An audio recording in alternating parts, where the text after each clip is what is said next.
So the first slot I'm taking, and I'm going to attempt to answer this question. Why isn't my position consistently more accurate? So you might have seen things like this. I don't know if you have. If you're tracking a GPS position, why on earth is it moving all over the place? With some reasonable inaccuracy. I mean, this is actually in West London, just on the first floor of a two-story building, and really quite big errors. Yeah. Why is that happening? So I hope to be able to answer that question during this talk, during this first talk. Also try and address some of these questions. Yeah, why is my position moving around? If I have more satellites, that's got to be good, right? I'll try and answer that question. Not always, is the spoiler alert. Dual frequency is far more accurate. I'll try and about those factors, dual frequency versus single frequency systems. How much better is it? How can it help you? Encrypted signals, and so on and so on. These are just a few of the questions. Why does GPS struggle in a built-up area, but it works perfectly well in a jet going at twice the speed of sound? We'll try and cover that. If you have any questions in the room, we'll have a Q&A session later. Online, please do use the chat. We have got a decent amount of time set aside for Q&A at the end, so please do put in whatever questions you want, and we'll attempt to answer them.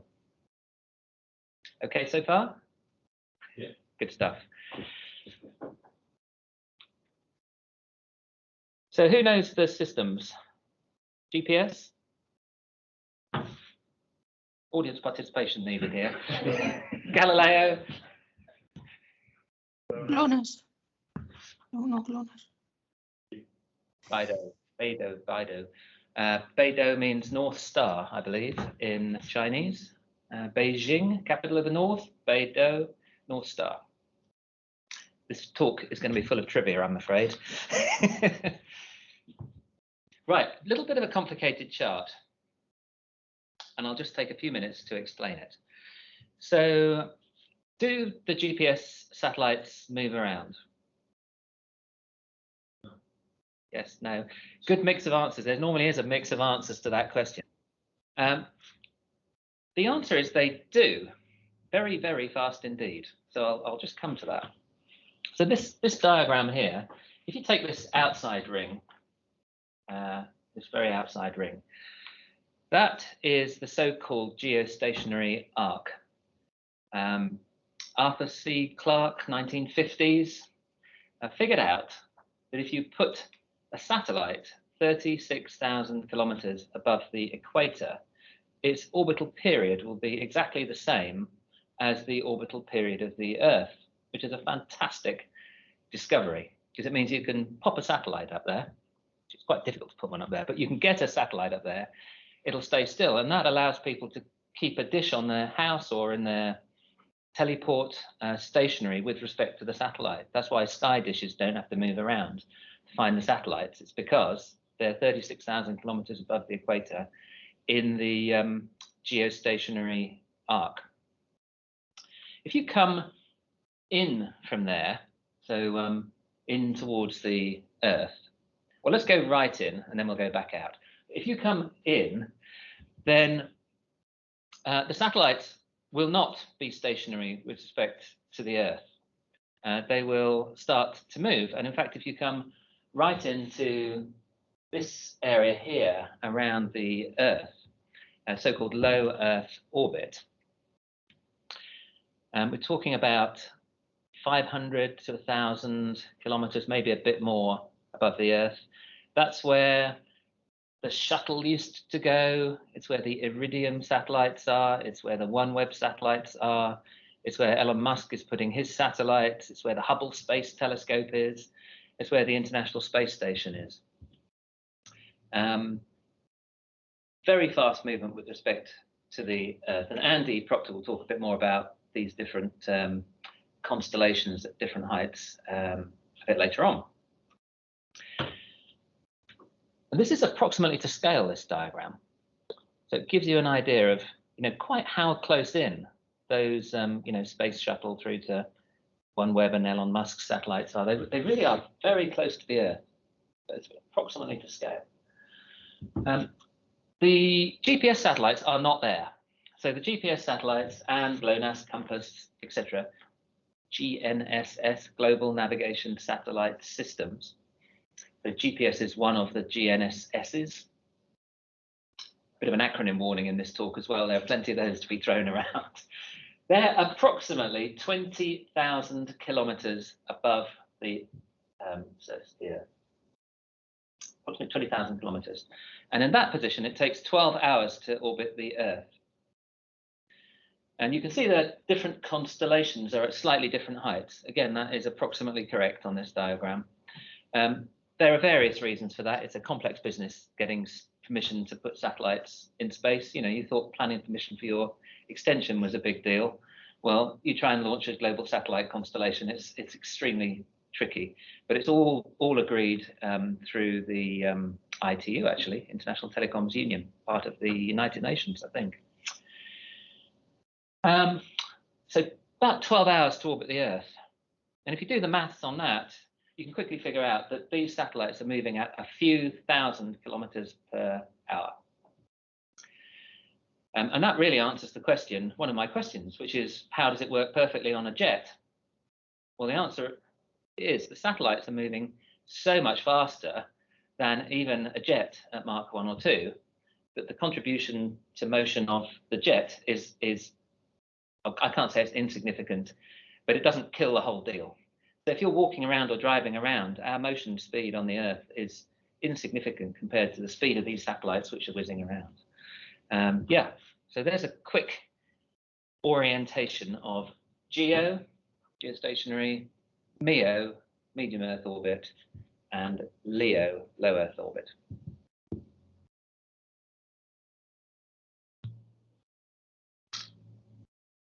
$20,000 kilometers.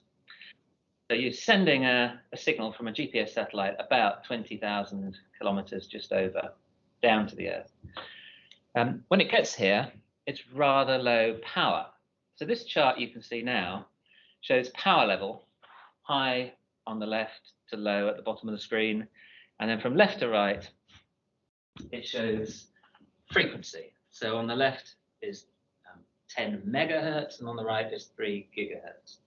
And these little spikes are radio frequency signals that you would see if you were to just go outside here, or indeed wherever you are.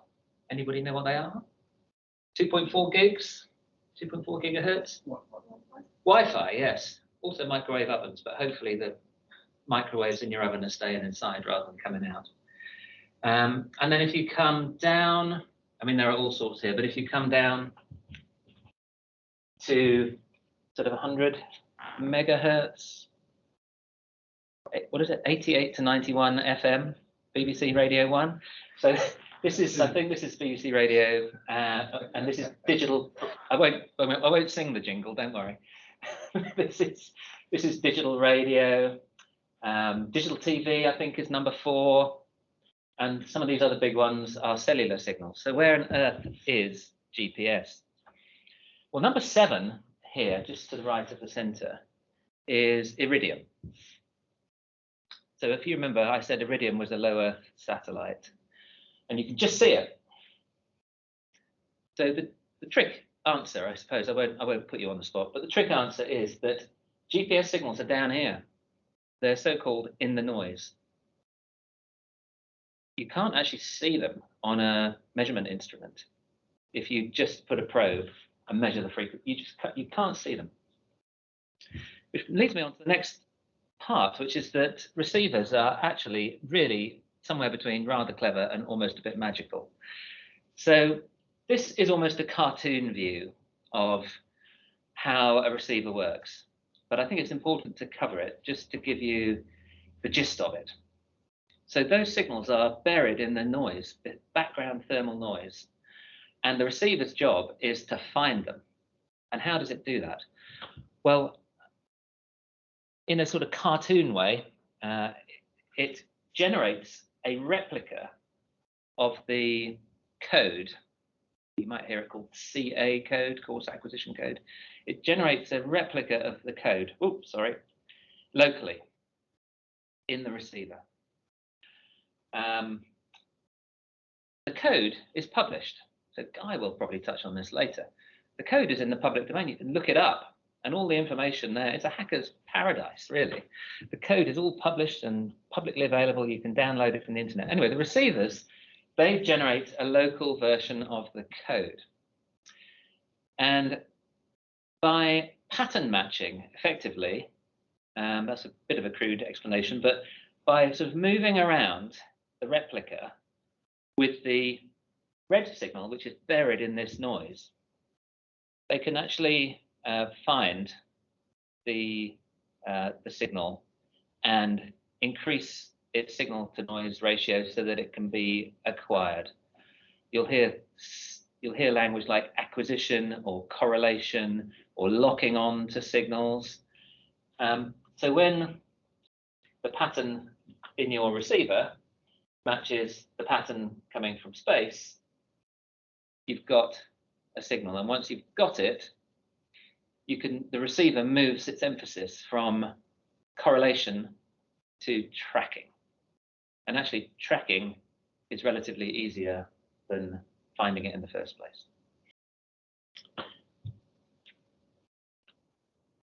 This is just a diagrammatic representation of that. And the way, if you look at the diagram on the right here, the way that the receiver works is it searches in different cells, both in the frequency domain and in the code domain. And it needs to search in different frequencies because those satellites are moving so fast. You know that Doppler effect when an ambulance goes past and the frequency changes. Exactly the same with the GPS satellite coming overhead. Higher frequency when it's coming towards you, lower frequency when it's going away. So not only does the receiver have to find the code effectively in the code domain, it also has to look across different frequencies. And in older receivers, that can take quite a while. And this is just a diagram of it, and bang, it's found the signal, pulled it out the noise, it's locked on, it's correlated, and then it can focus on tracking it. Receivers do that rather well. In fact, here's a screenshot from my rather cheap, actually, Android phone. Bit old hat, really. It's only got GPS and GLONASS on it, so I think it would be illegal now in Europe to sell that phone because I think you've got to have Galileo on board the phone since yesterday. But you can see immediately that there's a whole range of satellites that my phone was able to find. Far more than you need, right? You don't need 20 plus satellites to give you a position. You actually only need 4. So you need to work out your 3D position, and you need to resolve time. We'll come on to that a bit more in a later presentation. And how many are there? Well, if you take a full constellation, so GPS constellations, about 30 satellites. I think there are 31 up there at the moment, but they're putting new ones up and taking them down all the time. I think it's 31. And approximately 25 to 30 for the other constellations. Well, if you spread those around the Earth, at any point on the Earth, not the poles, but any point where people live on the Earth, you could normally see 8, 9, 10, something like that in a clear view of the sky. And that's what's indicated here in the red and the blue. About 8, 9, 10 GPS and GLONASS satellites, each constellation all the time. So you add them together, you're at, well, just with 2 constellations, you're potentially going to see 16 to 20 satellites. And we've actually got 4 constellations. So if you go outside here, with your view of the sky from any point, you're going to be able to see about 40 satellites, which is about 10 times more than you actually need. And so there are plenty of them. We don't need more satellites, particularly to get a position, as long as everything's fine. We've got plenty. It can help having more. And again, this is an experiment, but it's a bit of a cartoon point that I'm making here. So the blue and the green lines, which move around more, are just using GPS in a built-up area, and the red line is using GPS plus GLONASS in this example. And the route that the receiver took is around this block. And you could just see from that quick snapshot that having more satellites can help when you're in a built-up area, because you've only got a narrower view of the sky. But if you're in a jet, if you're driving across Bodmin Moor, like I was yesterday, if you're in a fairly low-rise environment, you've got plenty of satellites to give you a position with open sky conditions.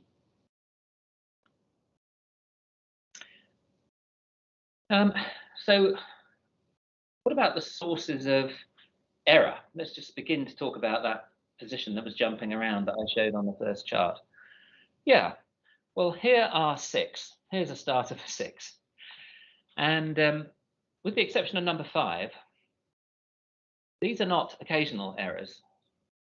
These are errors that are present always, all the time. So the error in the exact measurement of the satellite track, so-called ephemeris, precise orbit. The clocks on the satellites are jolly good, to a few billionths of a second, but they're not perfect.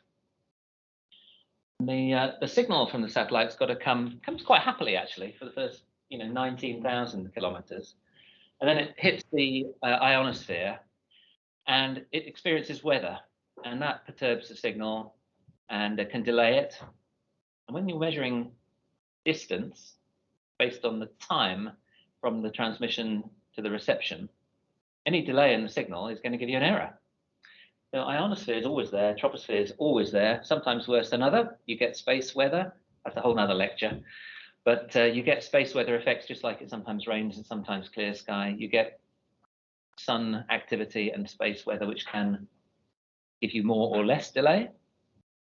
And then at the local level, your receiver has got some noise in it, which is going to contribute an error. And then a bit of a wild card, multipath. So signal bounces off buildings might get received after bouncing.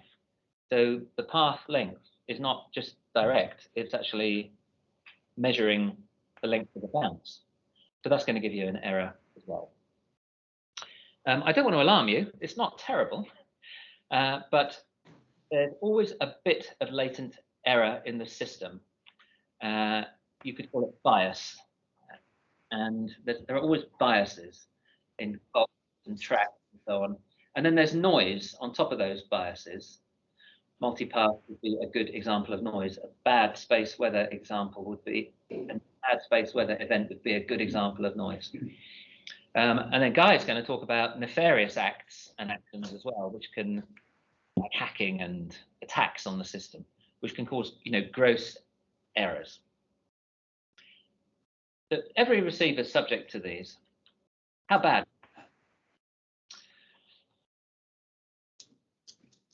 On the left here are the sort of layers of those different contributions in an open sky situation. I have here because it does vary depending on the system you're using and where you are and so on. But if you think of it as being about 3, 4, 5 meters, something like that, you're about on the money, typically. Go into the middle, and this is an example of a space weather storm, and you can immediately see that the ionosphere contribution has increased, and in this example it's doubled. But if you get scintillation effects and equatorial weather, it can be tens or hundreds of meters. And then on the right hand side, this is in an urban environment where you can see the blue bar has become the major contributor, and that's multipath. Taking you to quite a high level of error, maybe 10, 15 meters or worse. So on this chart here, a bit complicated to explain, but this shows accuracies measured from left to right here, accuracy up to 100 meters of inaccuracy for, in the red, an urban canyon, and in the blue, open sky. And it sort of shows a distribution. But the takeaway from this chart is that there are plenty of cases in an urban canyon in the middle here where the error contribution from Multipath is 20, 30, 40, 50 meters. So if you are in Canary Wharf or Hong Kong or somewhere like that, and you see gross errors on your mobile device, it's almost certainly Multipath, I'd go as far as saying. And they can be gross, not just a few meters. And roughly speaking, this is an experiment from Stanford University, I think. The law is the accuracy is about 5 meters plus the number of stories a building is. So if you've got a 10-story building, you could reasonably expect 15 meters of inaccuracy from satellite signal navigation from Multipath. That's a lot. So can you begin to figure out what's causing this effect over, I think this was over about 15 minutes. I would suggest that most of this is Multipath. So you can see houses and buildings around. The receiver was actually indoors. So as the satellites rise and set, the Multipath is going to be bouncing around through the window. Not a great location, bit of blocking. So the grosser errors are probably Multipath effect. The closer in errors are just more of these biases just displaying themselves. Space weather, baby clock noise, and so on. I touched on this. Geometry does matter. I think you might hear Andy Proctor a bit later talk about DOP, dilution of precision. So it's just maths, really. If you've got better spatial separation between your satellites, the errors when you look for the intersection is going to be less. Rather than this case in this diagram or this picture on the left, where you're looking for some of those 40 satellites in a slice of sky, your geometry is going to be a bit one-dimensional. And just coming to the end now of this first talk, what about dual frequency? What a ridiculously complicated diagram. I do apologize, but when I explain it, hopefully it'll make some sense. So each line of this diagram is a different satellite constellation. So you've got GPS, GLONASS, Galileo, and Beidou. Please ignore the bottom 3 lines now. But again, Andy Proctor will talk about augmentation systems. But look at the top 4 lines. The first thing you can see is over here on the left, there's quite a lot of alignment between the 4 systems, or 3 of the 4 anyway, on this frequency here, 1575.42 megahertz, 1.5 gigahertz approximately. And that's the L1 frequency. You'll hear that, L1, E1. So it's pretty true to say that all receivers start off looking for L1. It's not completely true, but it's pretty true to say. Certainly cell phones would all be looking at L1. So you've got GPS, Galileo, Beidou, all on the same frequency. Jolly handy if you're designing a cheap receiver in the phone. You can see GLONASS is slightly off there. That's a bit outside the scope of this talk, but I can answer it in questions if you want. But still in the L1 band. So that works okay. And what I've just been talking about with 3 to 5 meters refers to L1 frequencies. On the left here, you can see, again, top 4 lines, you can see there's a bit of a grouping here. This is called the L5 or E5 frequency, and L2 around this area here. So you can see at a glance, they're generally broader signals. The little blue ones on the right, those are the open signals. They're pretty narrow. The blue ones on the left, which are the open signals, are pretty wide. So this is the signal designers trying to do some clever stuff to deal with multipath, help with anti-jamming capabilities, and so on. The red signals are all outside the scope of this talk, but they're all the encrypted signals, military only. So does that help having two frequencies? Well, first thing to say, and very important, is those 6 errors I mentioned still exist.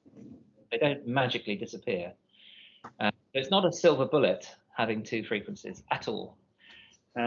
So particularly here, the satellite track, the satellite clock, and at the top, the receiver noise, doesn't make any difference whether you're doing single frequency or dual frequency. The big win with dual frequency is in the ionosphere. So when you're sending 2 signals down from the same place, receiving them in the same place, you can travel at the speed of light, and you can measure the different time of arrival effectively, and through that you can actually characterize the atmosphere, because different frequency signals travel at different rates through the ionosphere and the atmospheric delay, which is pretty cool. And it can give you, it can take you from sort of 3 to 5 meters down to 1 or 2, if you're lucky, meters with the. And there are all sorts of techniques, again, I'm afraid, are outside the scope of today, which take you down to centimeters. So if you're a surveyor, you can get down to centimeter level. But that's not just using the signals from space, that's using ground-based signals as well.